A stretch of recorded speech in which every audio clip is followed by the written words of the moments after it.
Revenge travel, how vacation vengeance became a thing. As more and more countries reopen their borders to eager tourists, a trendy new phrase has emerged on social media: revenge travel. So, what is it? Revenge generally has a negative connotation, which contradicts the joyful, excited feeling so many people have about making their first vacation in 2+ years. But the idea of revenge travel seems to be more about loving to travel rather than expecting a specific destination to make amends. Unless, say, Romania stole your girlfriend or Peru got you fired from your job, it sounds strange to take revenge on a place.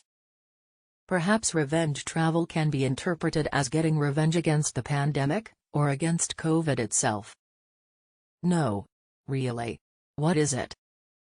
Revenge travel is a media buzzword that originated in 2021 when the world began to reopen, and people decided to make up for lost time, says Erica Richter, vice president of the American Society of Travel Advisors, *. Part of the problem is that there isn't one good way to describe the current mood of travel around the globe. Post-pandemic travel isn't quite accurate, since the pandemic isn't over in many places. Different countries and regions are operating on different timelines, with some eliminating all barriers to entry while others remain strictly controlled or even closed to foreign visitors. Richter agrees with the overall sentiment behind the concept, even if she doesn't use the term revenge travel. It's another way of saying, hey, life is short. I want to book that trip. I want to spend more time with family. I want to connect with humanity and with nature. I want to explore the world and seek experiences that make me feel alive. The people who are doing it. Whether they use the term revenge travel or not, many travelers report that they're taking their first big trip since the beginning of the pandemic.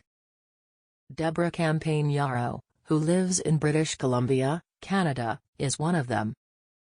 She retired from her investment services job of 30+ years during the pandemic and looked forward to going on a big celebratory vacation with her husband.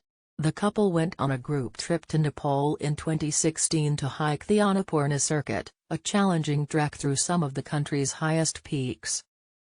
They loved the trip so much they had planned to go back to Nepal, this time on a custom itinerary.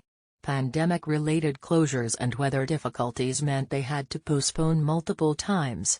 Finally, they have confirmed tickets and bookings for September 2022.